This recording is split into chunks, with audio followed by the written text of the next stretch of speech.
ठाकुर जी गरुण जी को उड़ाते। एक कथा आती है कि गरुण जी को एक बार अभिमान हो गया कि मेरे बिना तो ठाकुर जी कहीं जा ही नहीं सकते। तो भगवान बोले, अच्छा गरुण जी को इतना अभिमान? तो भगवान ने अपनी इकन्नी उंगली गरुण जी के ऊपर रखी और कहा, अब उड़ो। गरुण जी महाराज फड़फड़ाते रहे, लेकिन ठाकुर जी की उंगली को भी उड़ा नहीं पाए। तब गरुण जी बोले, भगवान ये कैसी लीला? तब भगवान बोले, वास्तव में तुम हमको लेके नहीं उड़ते हो, हम तुम पर बैठ के दोनों हाथ और दोनों पैरों से पकड़ के हम उड़ते हैं। तुमको लगता है कि तुम उड़ रहे हो, पर वास्तव में हम उड़ाते हैं तुमको। तो आज वही हुआ। हमारे साथ जो दो भैया आए, ये दोनों कैसे बेचारे राम राम जपते आए हैं हमें ही पता है। लेकिन ये था कि आज कथा प्रारंभ तो करनी ही है, चाहे आप एक ही व्यक्ति बैठा होता तो भी हम कथा सुनाते। अब देखो, ताली वाली बात तो नहीं है कुछ भी। 1 बजे से कई लोग आकर के चले गए। 1 बजे का समय है कथा का, और अभी कितने बज रहे हैं? 7:15। और कई लोग तो 1 बजे से ही बैठे। तो आप सब लोगों को प्रणाम है, वंदन है। अब तो आ ही गए बिसौली, अब तो कहीं जाना नहीं है। अब तो रोज कथा समय से ही रहेगी।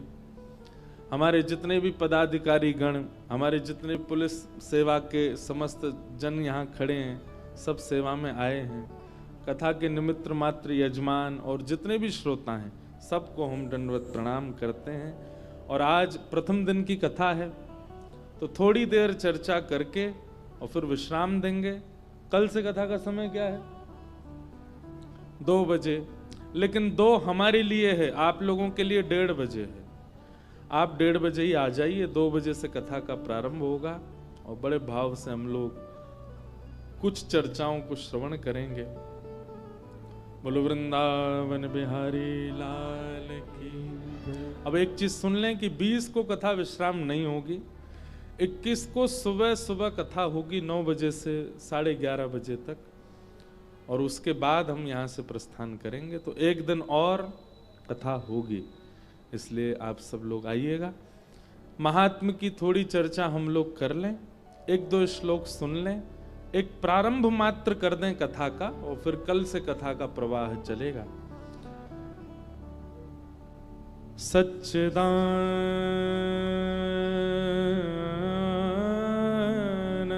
रूपाय विश्वोत्पत्त्यादि हेतवे तापत्रय विनाशाय श्री कृष्णाय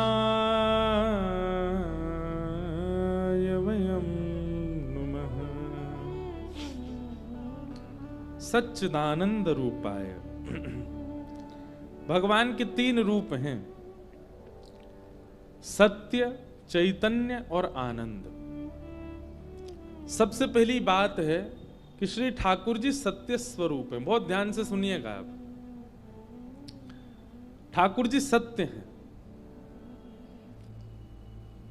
मैं एक बात कथा में कहा करता हूं कि यदि कोई व्यक्ति सुबह शाम पूजा नहीं करता, मंगलवार के व्रत नहीं करता, सोमवार के व्रत नहीं करता, लेकिन वह व्यक्ति सत्य जरूर बोलता है, तो वो व्यक्ति भी किसी जपी से, किसी तपस्वी से, किसी योगी से कम नहीं है। बहुत ध्यानपूर्वक सुनिएगा हमारी बात। हम लोग व्रत उन चीजों का करते हैं जिन चीजों के हम आदी होते हैं। जैसे कि अन्न के हम आदी हैं, अन्न के बिना हम रह नहीं सकते, इसलिए हम उसका व्रत करते हैं। महीना में 1 दिन, महीना में 2 दिन, हफ्ते में 1 दिन हम व्रत करते हैं। उस अन्न का त्याग करके हम ठाकुर जी को ये बताते हैं कि नाथ देखो, हमने ये त्याग किया, अब इसके बदले हम पर आप कृपा करो। पर अब जैसे जैसे समय आगे बढ़ता जा रहा है, हमारी जरूरतें कुछ और हो चुकी हैं। आज अन्न का व्रत करना कोई बड़ी बात नहीं है। हम कथा में कहा करते हैं व्रत करना है तो मोबाइल का करके दिखाओ। अन्न का व्रत करना बहुत सरल हो चुका है, पर फोन का व्रत करना बहुत कठिन है। अगर आपसे कहा जाए कि भाई आने वाली अब सोमवार को आपको व्रत करना है, लेकिन महादेव को प्रसन्न करने के लिए अन्न नहीं छोड़ना, एक दिन फोन नहीं चलाना, वो आपके लिए ज्यादा कठिन हो जाएगा। अन्न को आप त्याग सकते हो। ये अन्न का व्रत तो उस समय प्रारंभ हुआ था जब हमारा सर्वस्व अन्न ही था, जब सब कुछ नहीं था, केवल अन्न से ही हमारा गुजर बसर होता था। इसलिए अपने व्रतों को परिवर्तित कीजिए। जरूरी नहीं है कि आप अन्न का ही व्रत करो। आप महादेव के पास जाकर के महादेव से प्रणाम करके कहो, हे महादेव, आने वाले इतने सोमवार तक, अब देखो श्रावण तो चला गया, पर अब आगामी अगले वर्ष का जो श्रावण आए, हमारे कहे से एक काम कीजिएगा, जितने सोमवार श्रावण में आते हैं सारे सोमवारों में अपनी बुरी आदतों का व्रत कीजिए। हर सोमवार को ये नियम ले लीजिए, सोमवार सोमवार हम क्रोध ही नहीं करेंगे, हमारा व्रत रहता है भाई, क्रोध नहीं आएगा चाहे कोई कितना ही बुरा करे। आप विश्वास माने, अन्न के व्रत से ज्यादा प्रभावशाली व्रत आपका माना जाएगा। और एक बार को हो सकता है कि अन्न के व्रत से भगवत प्रसन्नता नहीं हो, लेकिन क्रोध का व्रत करोगे तो श्री महादेव निश्चित प्रसन्न होंगे। क्रोध का व्रत और लोभ का व्रत, काम का व्रत, ऐसे ही सत्य व्रत, मैं सत्य ही बोलूंगा चाहे कुछ हो जाए, यह भी एक व्रत है, यह भी एक अनुष्ठान है। और इस व्रत अनुष्ठान का फल अन्न के व्रत से कई गुना ज्यादा है। जो सत्य व्रत नहीं कर पाते, जो क्रोध व्रत नहीं कर पाते, जो कोई और नियम धारण व्रत के नहीं कर पाते, वो अन्न का व्रत करते हैं। हम अन्न के व्रत के हम खुद भी अन्न का व्रत करते हैं, एकादशी को, हम कोई उसके विरोधी नहीं है, लेकिन एक बात कह रहे हैं कि व्रत करना है तो उन चीजों का करो जिनसे आपका स्वभाव बिगड़ रहा है।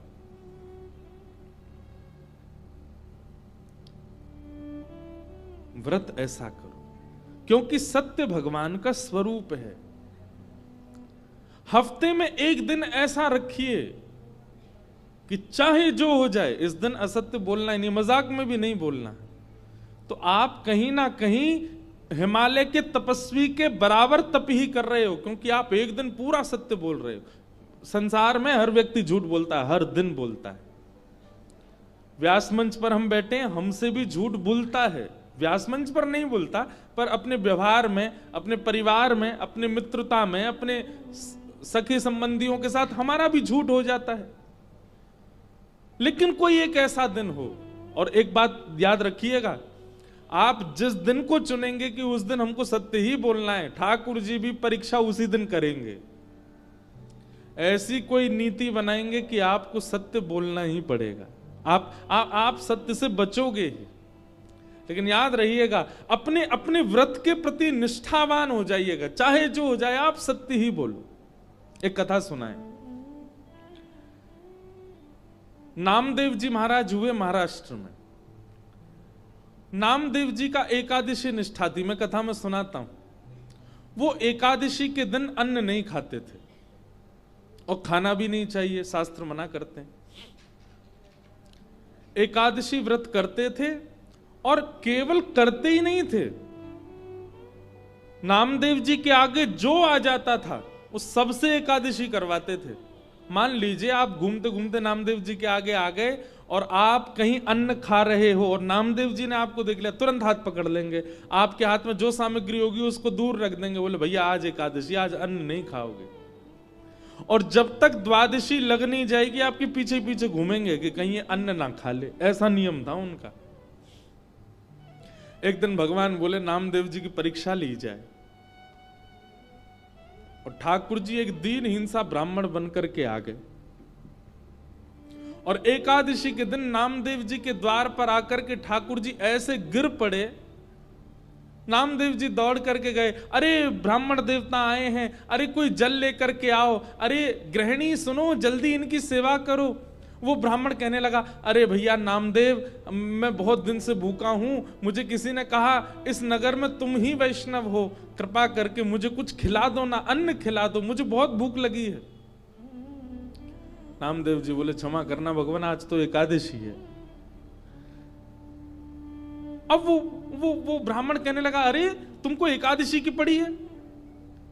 मैं पिछले कितने दिनों से अन्न नहीं पाया मैंने, मेरे प्राण निकलने वाले हैं, इस समय अन्न ही मेरे प्राण हैं, तुम यदि अन्न नहीं खिलाओगे तो मैं मर जाऊंगा।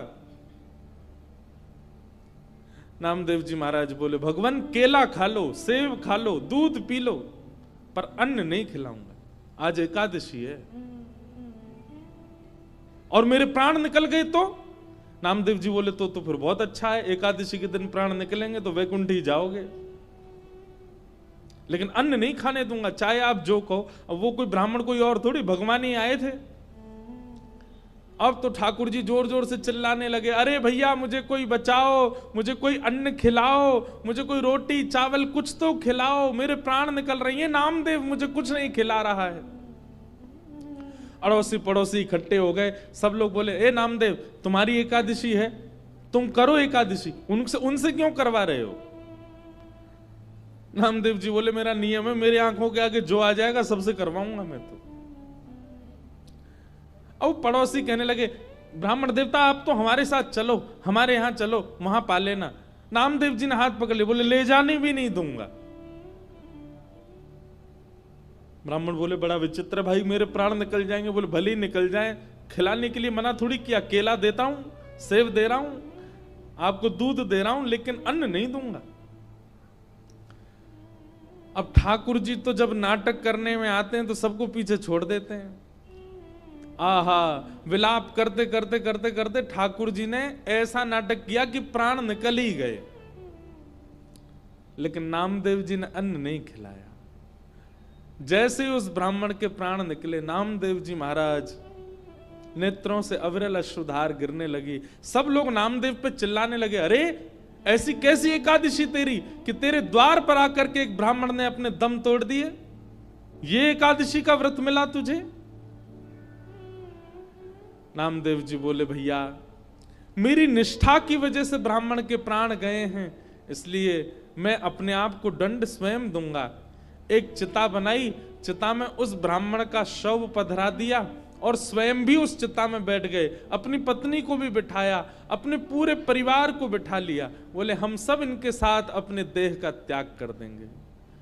जैसे ही चिता में अग्नि प्रज्वलित हुई, वो ब्राह्मण का शव उठ करके खड़ा हो गया, शंख चक्र गदा पद्मधारी श्रीमन नारायण प्रकट हो गए और नामदेव को चिता से उछाल करके बाहर ले आए, हृदय से लगा लिया। अरे मेरे नामदेव, अरे मेरे नामा, ये कोई ब्राह्मण नहीं था, ये तो मैं ही आया था तुम्हारे व्रत की परीक्षा लेने के लिए। मान गए तुम्हारी निष्ठा को। बंधुओं, नियम करना बड़ी बात नहीं है। कई लोग नियम का पालन करते हैं। कई लोगों का नियम है, सुबह 4 बजे उठेंगे, उठ करके स्नान करेंगे, हनुमान जी का चोला चढ़ाएंगे, शंकर जी का अभिषेक करेंगे, आदि आदि जो भी उनके नियम करना बड़ी बात नहीं है, पर नियम कितनी निष्ठा से किया जा रहा है ये बड़ी बात है। वो आपका डेली रूटीन की तरह नहीं होना चाहिए, वो निष्ठा के साथ होना चाहिए, उत्सुकता के साथ होना चाहिए। तो भगवान का स्वरूप है सत्य। अगर व्यक्ति बहुत कुछ नियम नहीं करता लेकिन सत्य का आचरण करता है तो वह व्यक्ति भी एक धार्मिक व्यक्ति माना जाएगा। क्यों? क्योंकि सत्य भगवान का स्वरूप है। कोई व्यक्ति नित्य मंदिर नहीं जाता परंतु नित्य सत्य बोलता है तो वो व्यक्ति धार्मिक है। अच्छा, एक और बात, सत्य के भी एक पैमाने होते हैं। कहां बोलना चाहिए, कितना बोलना चाहिए, कैसा बोलना चाहिए, यह भी पता होना चाहिए। कई बार कई सत्य अच्छे नहीं होते, कई सत्य अच्छे नहीं होते। कोई कसाई जीव को मारने के लिए जा रहा है और जीव आपके सामने से ही गया है। कसाई आकर के आपसे पूछे कि आपने उस जानवर को देखा, आप सत्य बोलोगे? सत्य बोल दोगे तो एक के प्राण चले जाएंगे। तो कहीं कहीं प्राण की रक्षा के लिए, कहीं कहीं किसी की कुशलता के लिए सत्य नहीं भी बोलना चाहिए, परंतु यह आपको कौन सिखाएगा? यह सत्संग सिखाएगा। ये विवेक बुद्धि आपको सत्संग कथा प्रदान करेगी कि कहां, कब, कैसे, क्या, कितना बोलना है, पर सत्य का आचरण। तो सत्य भगवान का स्वरूप, दूसरा चैतन्य भगवान का स्वरूप है। बंधुओं, विश्व में सब जगह परमात्मा जड़ दिखाई देते हैं, मूर्ति में दिखाई देंगे, धातु में दिखाई देंगे, पत्थर में दिखाई देंगे, परंतु वो दिख रहे हैं हमको, है नहीं। वो वास्तव में चैतन्य है, हमारी तरह है। हमारी तरह उनको भी सर्दी लगती है, उनको भी गर्मी लगती है, उनके भी हाथ पांव सीधे होते हैं, वह भी एक रूप में रहते हैं। हमारी बुद्धि जड़ है, इसलिए परमात्मा जड़ दिखाई दे रहा है। मीराबाई की बुद्धि चैतन्य हो गई थी, इसलिए जहां देखती थी वहीं उनको परमात्मा दिखते थे। सूरदास की बुद्धि चैतन्य हो चुकी थी, नेत्र ना होने के बाद भी उनको परमात्मा दिखते थे। वास्तव में कथा सुनने का पर्पस क्या है? कथा सुनने का उद्देश्य क्या है? हमारी जड़ बुद्धि चैतन्य हो जाए। महाराज, जड़ बुद्धि चैतन्य हो जाएगी ना, तो जित देखूं उतित श्याममयी है। जिसको देखोगे उसमें ठाकुर जी का अनुभव होने लग जाएगा। और जड़ बुद्धि का स्वरूप क्या है कि ठाकुर जी में भी दोष दिखने लग जाए, तो ये समझो यही जड़ बुद्धि है। और निर्जड़ बुद्धि कौन सी है? सामान्य व्यक्ति को देख करके भी उसमें ठाकुर जी का अनुभव होने लग जाए, यही जड़ शून्य बुद्धि है। कथा का उद्देश्य जड़ शून्य बनाना है बुद्धि को, जड़ युक्त नहीं। 7वें दिन, और अब तो उल्टा हो गया, अब 8वें दिन, 8वें दिन कथा। वैसे हम पता कितने 2, 3, 4 साल बाद करीब 8 दिन की कथा करेंगे। अभी समय ही नहीं रहता तो 7 ही दिन का करते हैं, परंतु आज का विलंब होना बिसौली के लिए बोनस हो गया। हम रास्ता में बात करते आ रहे पंडित जी से, मैंने कहा कहीं से पंखा भेज दो, मेरी गाड़ी उड़ के आ जाए, पहुंच जाऊं। फिर अंत में हमने कहा भाई एक काम करो, 21 को हमको 1 बजे तक एक स्थान पर पहुंचना है, तो यहीं से उड़ के चले जाएंगे, लेकिन 21 को कथा सुना के जाएंगे। तो यह भी एक आनंद है। 8 दिन बाद आपकी दृष्टि परिवर्तित होनी चाहिए। जैसी आज है वैसी ही 8वें दिन भी है, जैसा स्वभाव आज है वैसा ही 8वें दिन भी है, जैसी बोली चाली आज है वैसी 8वें दिन भी है। तो निश्चित मानिए आपने समय को व्यर्थ किया। आप रमेश हो, आप रमेश हो, आप मुकेश हो, जो भी यहां बैठे हो, आज जैसे हो 8वें दिन वैसे नहीं होने चाहिए। आपके अंदर सरलता जन्म ले, आपके अंदर दीनता आवे, आपके अंदर दैन्य भाव आवे, आपके अंदर पहले से अति प्रेम आ जाए, तो समझो कथा को आपने सुना। आज जितना क्रोध है उतना कथा सुनने के बाद भी है, आज जितना लोभ है उतना कथा सुनने के बाद भी है, तो फिर काय बात की कथा? अरे भाई, औषधि लेने के बाद तो रोग दूर होना चाहिए। औषधि लेने के बाद भी रोग दूर नहीं हो रहा है, इसका मतलब क्या है? या तो औषधि एक्सपायर हो चुकी है, या फिर औषधि लेने वाला व्यक्ति नियम का पालन नहीं कर रहा है।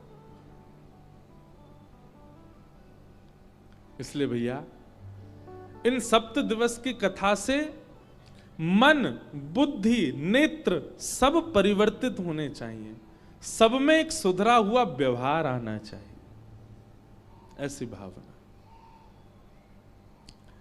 सच्चिदानंद रूपाय, भगवान का सत्य स्वरूप है। दूसरा स्वरूप ठाकुर जी का चैतन्य है। वो जड़ भले ही हैं, परंतु दिख रहे हैं जड़ है नहीं, वो साक्षात चैतन्य है। और तीसरा भगवान का रूप है आनंद, आनंद रूपाय, भगवान आनंद है। अब देखो एक बात, हमारी तरफ देखो सब लोग, जितने लोग बैठे हो, कथा का समय 1 बजे से, और हम मंच पर आकर के बैठे 7 बजे। लगभग 6 घंटे बाद 6 घंटे बाद कथा कहनी प्रारंभ करी, परंतु यहाँ जितने लोग बैठे हैं 6 घंटे की थकान भूल गए। 6 घंटे का जो भी उनके मन में भाव आया, जो भी उनको थकान हुई, सब भूल भाल गए। और 6 घंटे बाद जैसी कथा प्रारंभ हुई, आप सब अपने आप प्रसन्न हो गए। सबके मुख पे एक अद्भुत प्रसन्नता आ गई। हम तो सुबह के निकले हैं, पूरे दिन के और रात में भी 3-4 बजे तक जागे रहे, जिस काम के लिए गए थे, सोए भी नहीं। परंतु यहां 7 बजे बैठते ही एक अद्भुत आनंद, एक अद्भुत संचार चित्त में आ गया। इसी को ही ठाकुर जी का स्वरूप माना गया। ये जो हमारे साथ हुआ 7 बजे के बाद, यही ठाकुर जी, ये अनुभूति, यह अनुभव, यह ऊर्जा, यही श्री कृष्ण है। आनंद रूप है, भगवान का स्वरूप आनंद है। इसीलिए चौथे दिन गाया जाता है, हाथी दीने घोड़ा दीने और दीन पालकी, बालकन को लाडू पेड़ा बूढ़न को लापसी, नंद घरानंद भयो जय कन्हैया।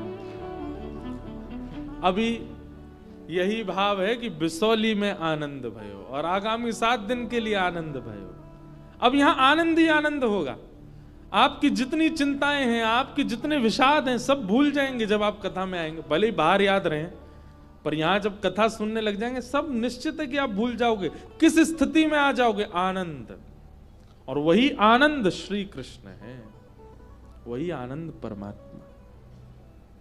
तो भगवान के 3 स्वरूप हैं, सत्य, चैतन्य और आनंद। सच्चिदानंद रूपाय, 3 भगवान के काम हैं। क्या? उत्पत्ति करना, विश्व की पालन करना और संहार करना।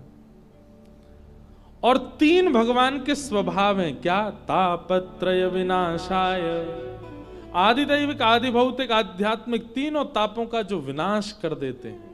ऐसे श्री कृष्णाय वयम नमः। कोई तन दुखी, कोई मन दुखी, कोई धन बिन रहत उदास, थोड़े थोड़े सब दुखी, सुखी राम के दास। कोई तन से परेशान है, बीमारियां लगी हैं। कोई धन से परेशान है कि धन ही नहीं है। किसी का तन भी सुखी है, किसी पे धन भी बहुत है, लेकिन वो अपने मन से ही परेशान है। कई लोग आपने देखे बहुत धनवान है, शरीर भी बढ़िया है, फिर भी मुख पे मुस्कान नहीं है उनके। क्यों? मन से दुखी है। थोड़े थोड़े सब दुखी, सब दुखी है संसार में, केवल एक सुखी है। कौन? सुखी राम के दास, सुखी कृष्ण के दास। जो राम कृष्ण भजते हैं वही सबसे ज्यादा सुखी है, वही सबसे ज्यादा प्रसन्न है।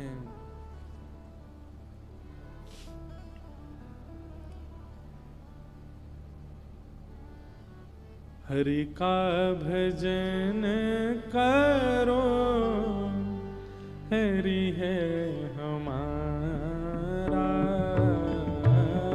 हरि का भजन सब लोग गाओ, हरि है हमारा। हरि का भजन करो, हरि है हमारा। हरि का भजन करो, हरि है हमारा।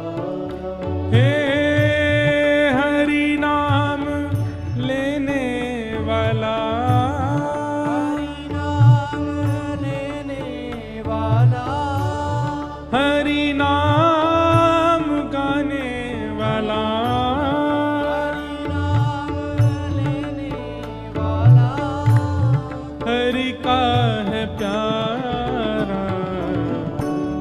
हरि का भजन करो, हरि है हमारा। हरि का भजन करो, करताल बजा के गाओ। श्री राधा रमण लाल की।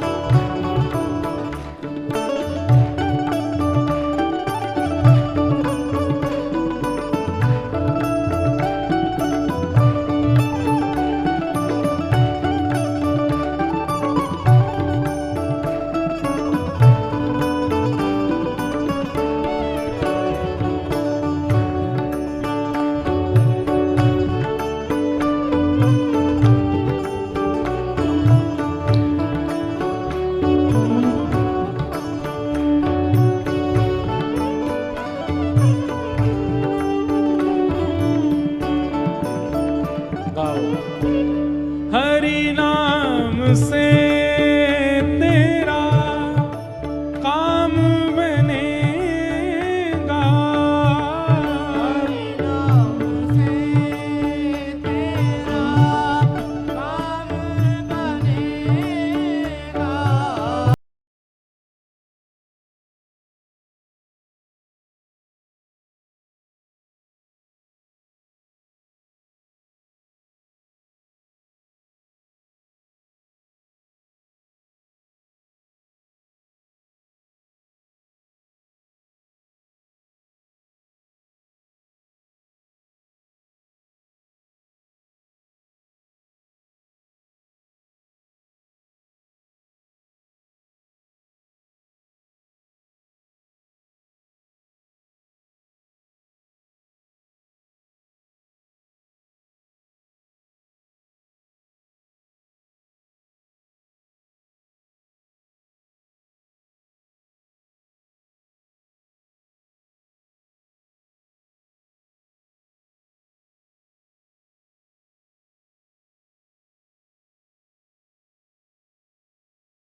हरि का भजन करो, हरि है हमारा।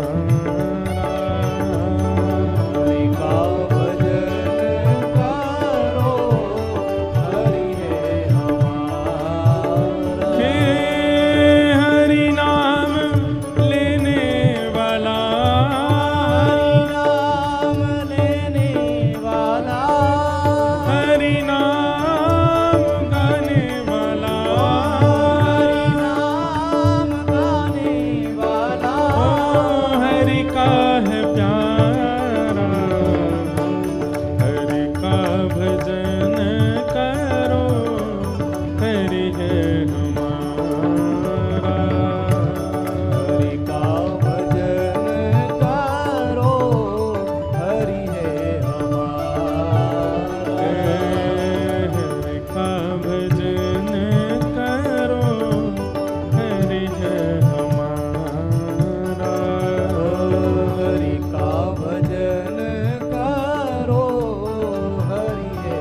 गोविंद बोलो, हरि गोपाल बोलो। करताल बजा के गाओ। गोविंद बोलो, हरि गोपाल बोलो। गोविंद बोलो, हरि गोपाल बोलो। श्री राधा रमण हरि गोविंद बोलो। रमण हरि गोविंद बोलो। श्री राधा रमण हरि गोविंद बोलो। रमण हरि गोविंद बोलो। जय गोविंद बोलो, हरि गोपाल बोलो। गोविंद बोलो, हरि गोपाल बोलो। हरि गोविंद बोलो, हरि गोपाल बोलो। गोविंद बोलो, हरि गोपाल बोलो। जय जय गोविंद बोलो, हरि गोपाल बोलो। हरि गोविंद बोलो, हरि गोपाल बोलो। हरि गोविंद बोलो, हरि गोपाल बोलो।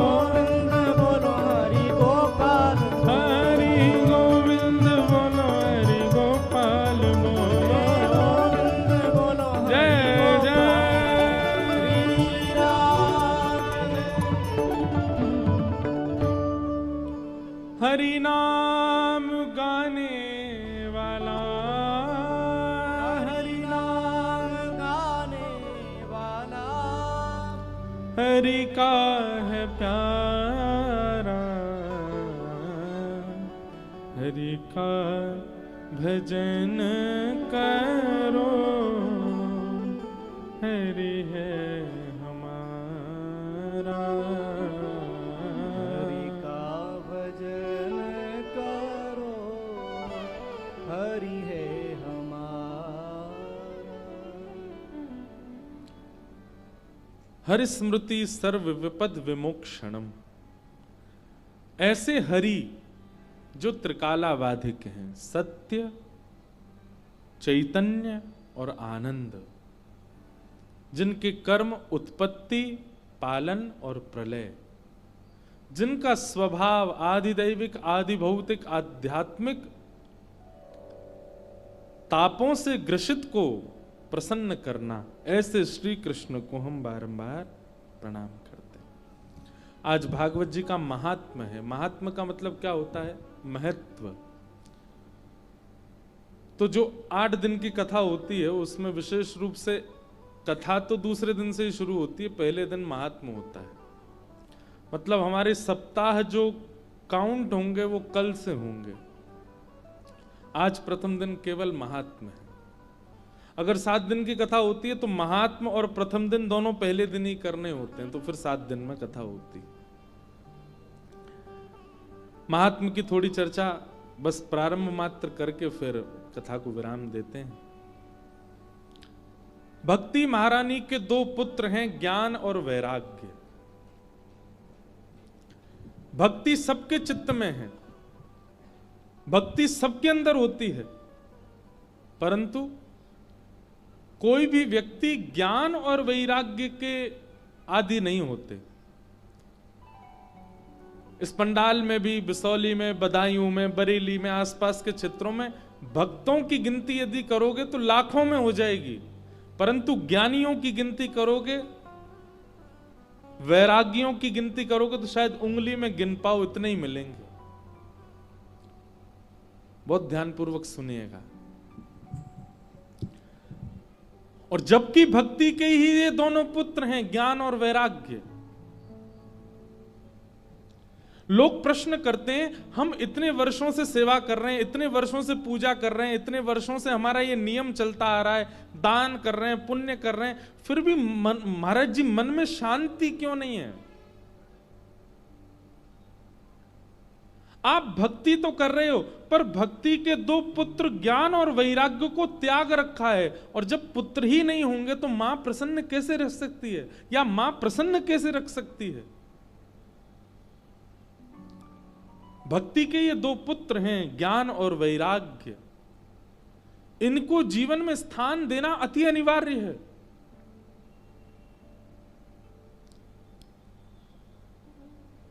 अब रही बात ज्ञान और वैराग्य, मैं कथा में कहा करता हूं, ज्ञान का मतलब बहुत ज्यादा पता होना नहीं होता।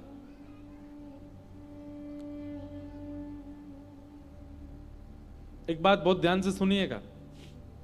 रसोई घर में मिर्च भी है, हल्दी भी है, धनिया पाउडर भी है, जीरा भी है, राई भी है। ये सब मुझे इसलिए पता क्योंकि हम पे भी भोजन बनाना आता है। हींग भी है और तेज पत्ता भी है, घी भी है, तेल भी है, घिया भी है, टमाटर भी है, आलू भी है, सारी सामग्री हैं, लेकिन बनाना भोजन नहीं आता।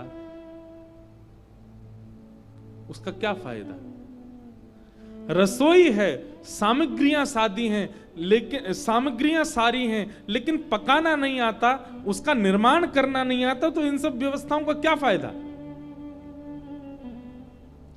ठीक वैसे ही भक्ति तो है, पर उसके पुत्र ज्ञान और वैराग्य यदि नहीं है तो भक्ति कहीं ना कहीं अधूरी रहेगी। और ज्ञान का मतलब बहुत पता होना, बहुत नॉलेज होना नहीं होता।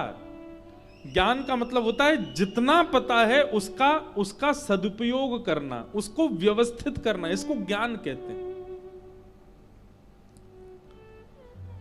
क्या रावण नहीं जानता था कि अबला स्त्री को हरण करना ये शास्त्र विरुद्ध बात है?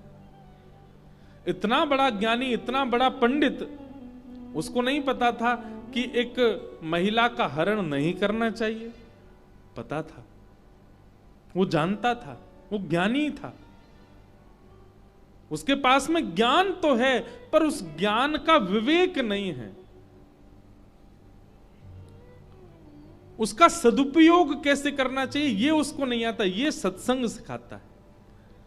आपको नॉलेज तो बहुत हो जाएगी, आपको पता तो बहुत चल जाएगा, आप अपने पास अर्जित तो बहुत कर लोगे, लेकिन उसको व्यवस्थित कैसे करना चाहिए ये आपको सत्संग सिखाएगा। इसलिए सत्संग से मिला जो ज्ञान होता है ना, उसी ज्ञान को विवेक कहते हैं, और विवेक जो होता है वो सदैव सद्मार्ग की ओर ही ले जाता है।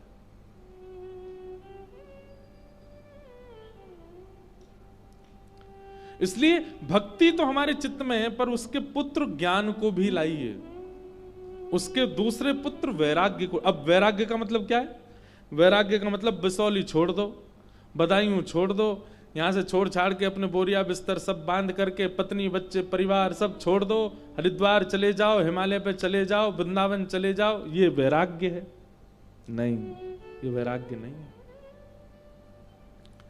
वैराग्य का मतलब शरीर से सबका त्याग करना नहीं होता है, अपनी उपस्थिति को अनुपस्थिति बना देना वैराग्य नहीं होता है।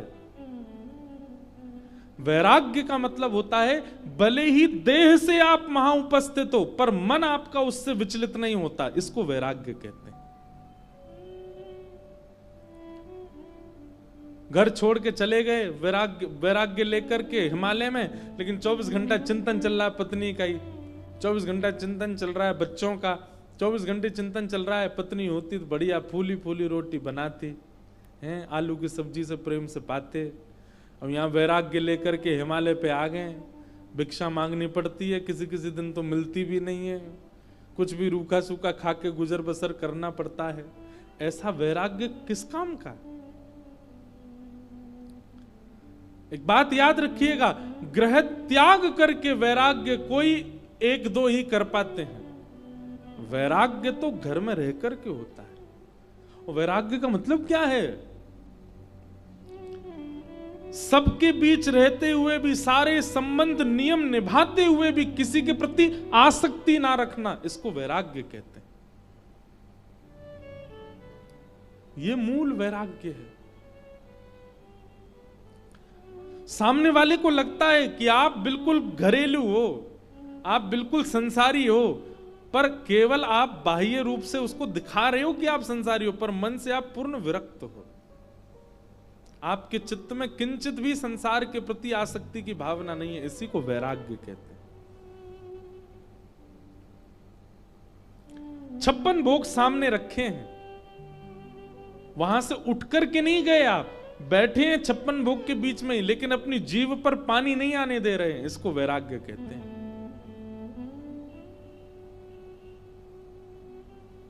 वैराग्य का मतलब वस्तु का त्याग नहीं, वैराग्य का मतलब वस्तु के प्रति इच्छा का त्याग, उसको वैराग्य कहते हैं। और ये वैराग्य भक्ति के दूसरे पुत्र हैं।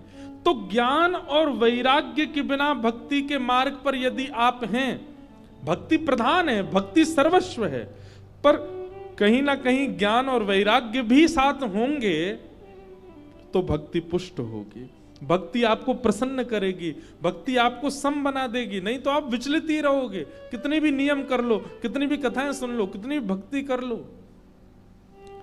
ज्ञान यानी कि विवेक, वैराग्य यानी कि आसक्ति नष्ट नहीं हुई है तो भक्ति से आप कभी प्रसन्न नहीं रह पाओगे।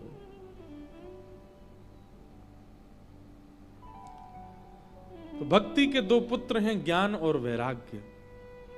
दोनों वृद्ध हो गए थे, तब भक्ति महारानी ने नारद जी से कहा कि मेरे पुत्रों की युवावस्था के लिए कुछ उपाय करो। ये दोनों वृद्ध हो गए, मैं युवा हूं, ये दोनों वृद्ध हैं।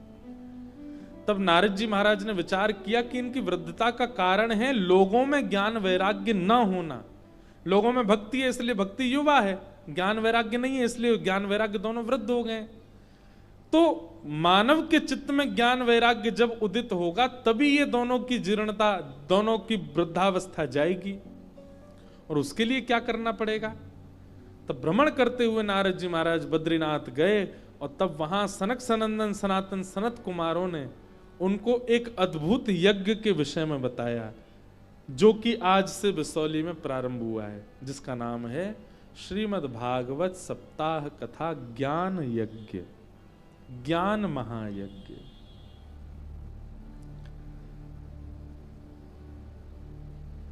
सनत कुमारों ने कहा, नारद जी यदि आप ज्ञान वैराग्य की वृद्धावस्था को दूर करना चाहते हैं तो उसके लिए एक ही उपाय है। क्या?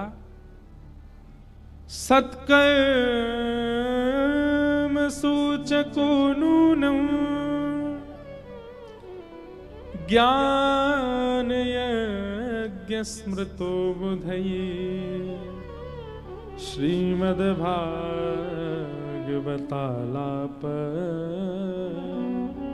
सतु गीत सुखादिबे। हे नारद जी, श्रीमद् भागवत की कथा कराओ, जो कि सुखदेव जी ने परीक्षित को सुनाई थी। वही सुख और परीक्षित संवाद का एक अनुष्ठान करो, उसी से ज्ञान वैराग्य दोनों युवान होंगे। और सनत कुमारों की बात मान करके नारद जी आए और ऋषिकेश के सुंदर गंगा जी के घाट पर आनंद वन में श्रीमद् भागवत की कथा हुई। और वहीं आकर के भक्ति के दोनों पुत्र ज्ञान और वैराग्य युवा हो गए, जिससे यह बात स्थापित हो गई कि भक्ति से मिलने वाली प्रसन्नता यदि चाहते हैं तो ज्ञान वैराग्य को युवा करना पड़ेगा, और ज्ञान वैराग्य की युवावस्था यदि चाहते हैं तो उसके लिए भागवत सुननी पड़ेगी। श्रीमद् भागवत ही एकमात्र ऐसा शास्त्र है जो आपके चित्त में ज्ञान और वैराग्य को युवा बना सकता है, ज्ञान और वैराग्य को पुष्ट कर सकता है। भक्ति सुतौ तौ तरणौ गृहीत्वा प्रेमैक रूपा सहसा विरासित श्री कृष्ण गोविंद हरे मुरारे नाथेति नामानि मुहुर्वदन्ते। श्री कृष्ण गोविंद हरे मुरारे, हे नाथ नारायण वासुदेव। इसी कीर्तन को करते करते ज्ञान और वैराग्य दोनों युवा हो गए और भक्ति महारानी अत्यंत प्रसन्न हो गई। बोलो श्रीमद् भागवत महापुराण की। इस प्रकार भागवत जी के महात्म्य में ज्ञान और वैराग्य की युवावस्था का कारण बताया। फिर दूसरी कथा आती है धुंधुकारी की। आत्मदेव नाम के ब्राह्मण थे, उनके कोई संतान नहीं थी। तब एक संत ने उनको एक फल दिया और कहा अपनी पत्नी को खिलाना, इससे तुम्हारे घर एक संतान होगी। परंतु उनकी पत्नी ने स्वयं फल नहीं खाया, बांझ गैया को खिला दिया और स्वयं चली गई मायके, ऐसा बहाना बना कि मैं तो अब गर्भवती हूं, माँ के यहाँ रहूंगी, वहीं सेवा कराऊंगी और वहां जब बालक जन्म लेगा तब आऊंगी। और अपनी सहेली के बालक को, जिसने 9 महीने बाद जन्म लिया, उसको अपना पुत्र बना करके घर ले आई। सहेली को बहुत पैसा दे दिया। आत्मदेव जी बड़े प्रसन्न हो गए कि मेरे घर पुत्र हुआ। तभी समाचार मिला कि गौशाला में भी गैया ने भी एक मानवों जैसे बालक को जन्म दिया। आत्मदेव जी ने उसका नाम गोकर्ण रखा और अपने पुत्र का नाम पत्नी के कहने पर धुंधुकारी रखा। बंधुओं देखो, एक बात सुनेंगे, नाम का भी बहुत प्रभाव होता है जीवन पर। प्राचीन काल में हम लोग ब्राह्मण देवताओं से नाम पूछते थे, संतों से, गुरुजनों से बालकों के नाम पूछते थे, या बड़े बुजुर्गों से नाम पूछते थे। आजकल गूगल गुरुजी बताते हैं नाम। बच्चों के नामकरण कौन कर रहे हैं? गूगल जी करते हैं। अब बिसौली का तो नहीं पता, बड़े शहरों में आप चले जाओ, बालक का जन्म होते ही जैसे जो अक्षर आएगा, ए अक्षर आया तो गूगल पे डाल देते हैं boys name from letter A, फिर नाम बताते हैं बहुत सारे। अब जो जनरेशन आ रही है ना, उनका, हम लोगों के, हमसे बड़े लोग जो यहाँ बैठे हैं, हम लोगों का नामकरण तो आचार्यों ने, ब्राह्मणों ने, संतों ने किया, या हमारे बड़े बुजुर्गों ने किया। पर अब जो जनरेशन आ रही है उनका नामकरण गूगल गुरुजी करते हैं, इसीलिए वो 3 साल के होते ही उनको वही चाहिए, इंटरनेट ही चाहिए, वो अपने गुरुजी के पास ही भागते हैं, फोन ही चाहिए उनको। माँ कितना भी बैठाए, पिताजी कितना भी घुमाए, उससे उस बालक को चैन ही नहीं है, लेकिन फोन खोल के धर दो सामने, खुश हो जाता है, उसको लगा ओहो यही तो मेरे गुरुजी हैं, इन्होंने तो मेरा नामकरण किया था। अब भी बदलाव हो सकता है, चाहे 1 वर्ष प्रतीक्षा करनी पड़े, पर नामकरण अपने बालकों का किसी आचार्य से, गुरु से या ब्राह्मण से ही करवाओ, और नहीं मिले तो फिर अपने घर के बड़े बुजुर्गों से कोई नाम पूछ के रखो। नाम से आप देख रहे हैं पूरा जीवन परिवर्तित होता है, नाम से, नाम पर ही पूरा जीवन चलता है। और केवल जीवन नहीं चलता, आपके जाने के बाद भी नाम ही रह जाएगा संसार में। आपकी 3 पीढ़ियां तक जब हम पितृ बन जाएंगे, हम लोग भी जब चले जाएंगे, तो पिंडदान आदि भी हमारे नाम से ही किया जाएगा। नाम कब तक चलता है? इसलिए भैया नाम सबसे पहला संस्कार शुद्ध होना चाहिए, नामकरण संस्कार। नाम बहुत अच्छा सा रखो, सोच समझ के रखो, गुरु आचार्यों से पूछ के रखो। हमको लोग मिलने आते हैं, बच्चों को लेके आते हैं, हम पूछते नाम क्या, ऐसा नाम बताते तो हमें भी ये कहां से रखा, गूगल पे मिला था, वहीं से ही समझ आ जाता है ये बालक फोन बहुत चलाएगा, क्योंकि इसके। लेकिन जिसका नामकरण आचार्य करते हैं, जिसका नामकरण गुरुजन करते हैं, वो फिर भविष्य में चल करके गुरुजन, माता पिता और सब श्रेष्ठ जनों का सेवक भी बनता है। ये सब बातें सुनने में थोड़ी हास्यपद लगती हैं, पर इनकी गहराइयों को आप समझ नहीं रहे हैं। ये समझने वाली बात है, ये परिवर्तन करने वाली बात है, आपको करना चाहिए। जो भी ऐसा परिवार यहां कोई बैठा हो जहां अभी संतान आने वाली है, जहां आ चुकी है वो तो अब कुछ नहीं कर सकते, अब सोचो कि अब नाम बदलवा दें, अब अच्छा अब तो जो हो गया सो हो गया। लेकिन जिनके यहां अब आने वाले हैं, वो प्रयास करना कि कोई गुरु आचार्य ही नाम रखे। उसका प्रभाव आपको देखने को मिलेगा उस बालक में। हमारा नाम, मुझे अपने नाम के बहुत कम लोग मिलते हैं दुनिया में। इंद्रेश नाम के लोग मुझे बहुत ही कम मिले, 1 या 2 ही मिले होंगे आज तक। 27-28 वर्ष की आयु में 2-3 लोगों से मिला हूं जो इंद्रेश नाम के। हमारे पिताजी ने, हमारे गुरु महाराज परम पूजनीय प्रातः वंद श्रीमद् भागवत के सचल विग्रह श्री रामानुजाचार्य गुरु जी ने नाम रखा।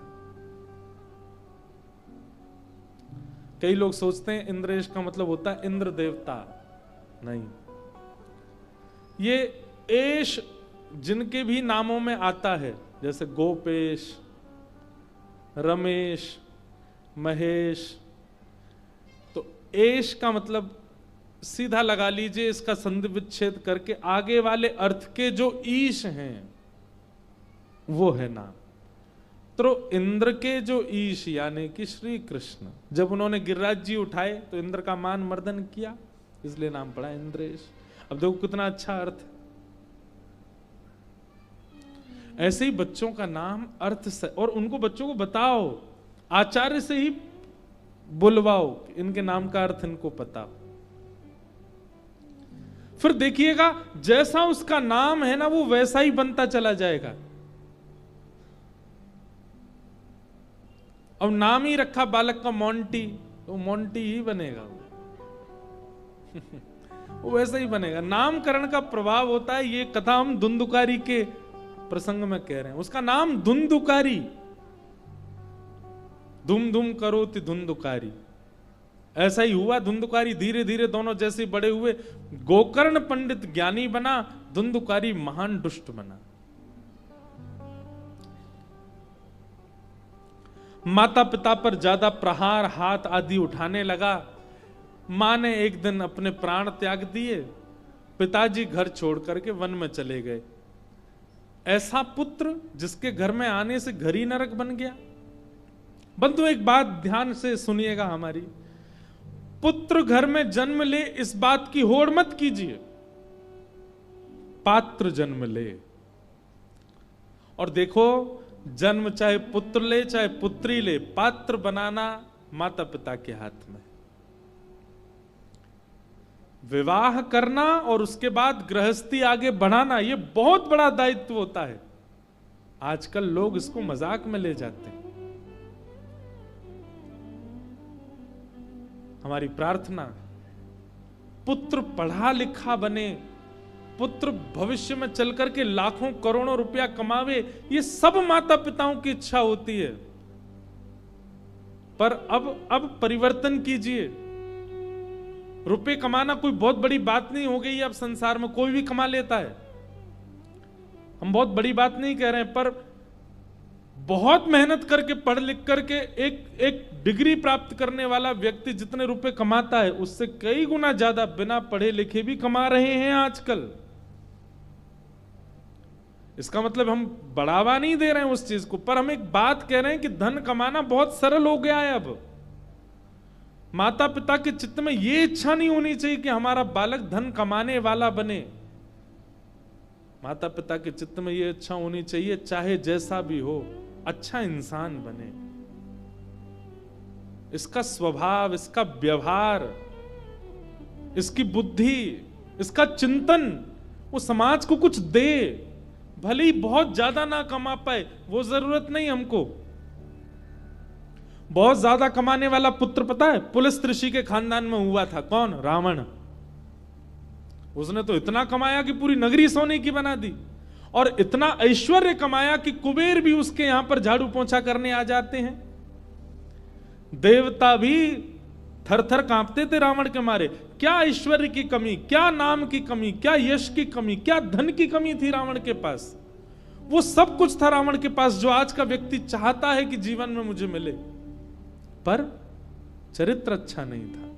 और चरित्र अच्छा ना होने की वजह से लाखों वर्षों से हर दशहरा पर रावण जलाया जाता है। इसलिए भैया, माता, ओ भैया, आज तो हम अभी पीछे ही लुढ़कते। व्यासपीठ कह रही हैं कि अब समय पूरा हो गया, 8 बज गए, हम तो 1 बजे से प्रतीक्षा कर रहे हैं। तो हम एक बात कह के अपनी बात पूरी करें कि माता पिता ये संकल्प लीजिए कि हमारी पुत्री या पुत्र एजुकेशन में आगे जाए, खूब बढ़िया स्कूल कॉलेज यूनिवर्सिटी में पढ़े, अच्छी बात, लेकिन नहीं बन पाए एजुकेशन में आगे, नहीं पढ़ पाए अच्छी यूनिवर्सिटी कॉलेज में, तो कम से कम अच्छा इंसान बने, व्यक्तित्व अच्छा हो उसका। अरे बड़े बड़े शहरों में तो एक गलत चीज सिखाई जा रही है, पता है क्या? बच्चों को बोलते हैं चतुर नहीं बनोगे तो संसार तुम्हारा फायदा उठा लेगी, तुम चंट चालाक नहीं होगे। अरे कितने विवाह टूट रहे हैं, किस लिए? क्यों विवाह नहीं करना उससे? वो लड़की बहुत सीधी है, इतनी सीधी लड़की नहीं चाहिए हमको, उस लड़के से विवाह क्यों? अरे नहीं, बहुत ज्यादा ही सरल है। ये कलयुग का प्रभाव है कि आपको सीधे लोग, सच्चे लोग, सरल लोग, सहज लोग अच्छे नहीं लग रहे हैं। अब ये लगता है कि संसार में रहने के लिए चतुर होना बहुत जरूरी है, स्मार्ट होना बहुत जरूरी है। एक बात हमारी बहुत ध्यान से सुनिएगा, और इसी बात के साथ आज की कथा को विराम देंगे।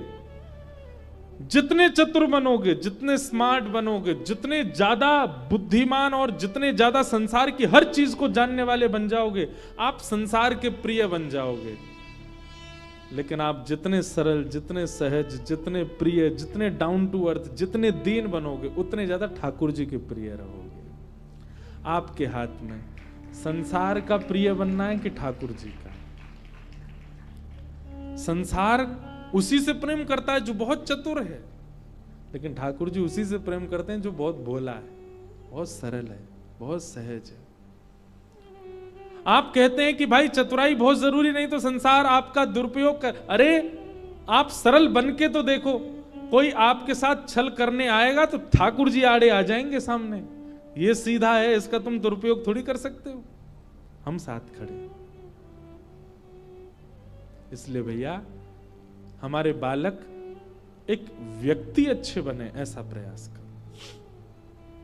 धुंधुकारी की वजह से गोकर्ण जी आत्मदेव जी वन में चले गए, गोकर्ण जी ने ज्ञान उपदेश किया, धुंधुकारी मर करके प्रेत बना। माता पिता से बैर करने वाला बालक निश्चित है कि वो प्रेत बनेगा। भूत बनने के भी कुछ लक्षण हैं, कल की कथा में बताएंगे हम। ऐसे कौन कौन से कर्म हैं जिनको करने से व्यक्ति मरने के बाद चाहे लाख कोशिश कर ली हो लेकिन वो भूत ही बनेगा।